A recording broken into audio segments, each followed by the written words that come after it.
దైవ సేవకుల్ని, దేవుడు నిలవబెట్టుకున్న వ్యక్తిని మనం ఎప్పుడూ తక్కువ అంచనా వేయకూడదండి. ఎందుకంటే యాకోబు పత్రికలో దేవుడు అంటాడు, మీలో ఎవరైనా రోగి అయి ఉన్నాడా, అతడు సంఘపు పెద్దలను పిలిపింపవలెను, అతను ఆ రోగికి నూనె రాచి ప్రార్థన చేయవలెను. ఆ రోగి ఎవరైతే ఉన్నారో విశ్వాస సహితమైన ప్రార్థన ఆ రోగిని స్వస్థపరుస్తుంది, దేవుడు అతన్ని లేపును అని వాక్యంలో ఉంటుంది. మరి సంఘపు పెద్దలు వచ్చినప్పుడు ఎవరు నూనె రాచి ప్రార్థిస్తారండి? సంఘ కాపరి, దేవుడు నిలవబెట్టుకున్న యాజకుడు, మరి దైవ సేవకుడు నూనె రాచి ప్రార్థిస్తారు. మరి అతను ప్రార్థించినప్పుడు ఆ విశ్వాస సహితమైన ప్రార్థన దేవునికి వద్దకు చేరి అతను స్వస్థపరచబడతాడంట. ఒక స్వస్థత ఒకరి జీవితంలో జరుగుతుంది అంటే అది ఎంత పెద్ద గొప్ప కార్యం అండి, ఎంత గొప్ప దేవుడు చేసే గొప్ప అద్భుతం. నీవు అప్పటి వరకు అబ్నార్మల్గా ఉన్న నీ లైఫ్ నార్మల్గా మారుతుందంటే అది ఒక సాధారణ కార్యం అంటారా? లేదా అది ఏదో జరిగిపోయిందిలే, ఏదో కోఇన్సిడెంటల్గా యాక్సిడెంటల్గా జరిగిపోయిందిలే అంటారా? కాదండి.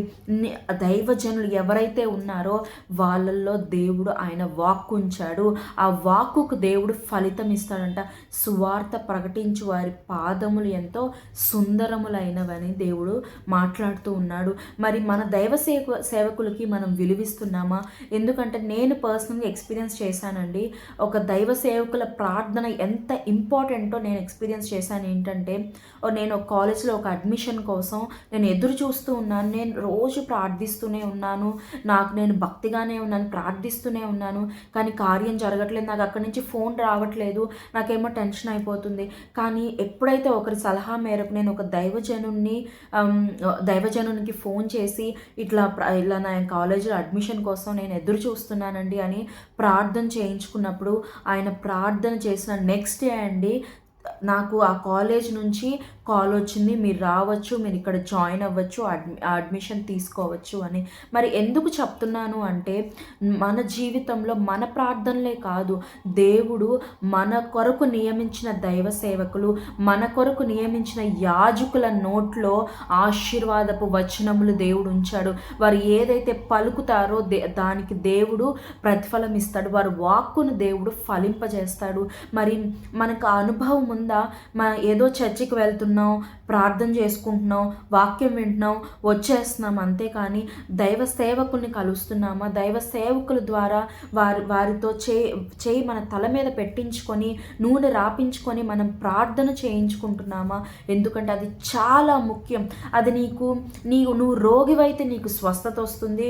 నువ్వు ఏ విషయంలో నువ్వు మోసపోయి ఉన్నావో నీకు విడుదల కలుగుతుంది. ఏ విషయంలో నువ్వు వేదన పడుతున్నావో ఆ విషయంలో నీకు విశ్రాంతి దొరుకుతుంది. ఎందుకంటే దేవుడు వారి ద్వారా నీలో కార్యం జరిగిస్తున్నాడు. దేవుడే వారి వాక్కును ఫలింపజేస్తున్నాడు. దేవుడు శక్తి వారి ద్వారా బయలుపరచబడుతుంది. మరి నేను ప్రార్థించుకుంటున్నానులే, వాళ్ళు చేస్తేనే ఉంటుందా కార్యం, వాళ్ళు చెప్తేనే వస్తుందా నువ్వు అనుకోవచ్చు. కానీ దేవుడు వారిని నీ కొరకు నియమించాడండి. వారు కష్టపడుతుంది ఎవరి కోసమో కాదు, వారి శ్రమలు పడుతుంది, వారు అవమానపడుతుంది వారి కోసం కాదు, వారి స్వలాభం కోసం కాదు, దేవుడి నిమిత్తం అండ్ నీ కొరకు దేవుడు వారు నియమించారు కనుక నీ నిమిత్తం వారు శ్రమ పడుతున్నారు. మరి అట్టి వారికి మనం గౌరవం ఇవ్వాలి, అట్టి వారికి మనం విలువ ఇవ్వాలి, వారి మాటల్ని మనం వినాలి. దేవుడు వాక్యం వాళ్ళు మనతో మాట్లాడుతున్నారంటే దేవుడు మనతో మాట్లాడినట్లు మనం తీసుకోవాలి. ఆ వాక్యాన్ని మనం గ్రహించాలి, అది ఫలింపులోనికి తేవాలి. మరి మనం చర్చికి వెళ్ళినప్పుడు దైవ సేవకుల ద్వారా ప్రార్థన చేయించుకోవాలి. నీ కష్టం చెప్పి మరి మనం వారి చేత ప్రార్థన చేయించుకున్నప్పుడు మన జీవితంలో అద్భుతాలు జరుగుతాయి. అయితే కొన్ని సంఘాలు ఏంటంటే కొన్ని మాల్ ప్రాక్టీసెస్ ఉన్నాయండి. ఏంటంటే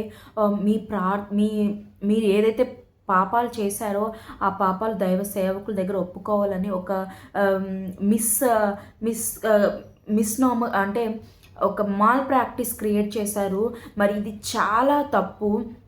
మరి బైబిల్‌లో ఉంటుంది.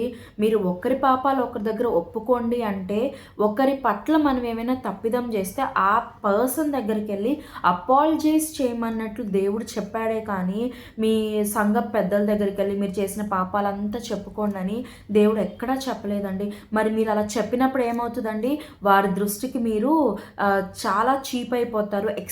అంటే మిమ్మల్ని వారు ఎక్స్‌క్యూజ్ తీసేసుకుంటారు. అడ్వాంటేజ్ తీసేసుకుంటారు. వారు మంచివారైతే ఓకే.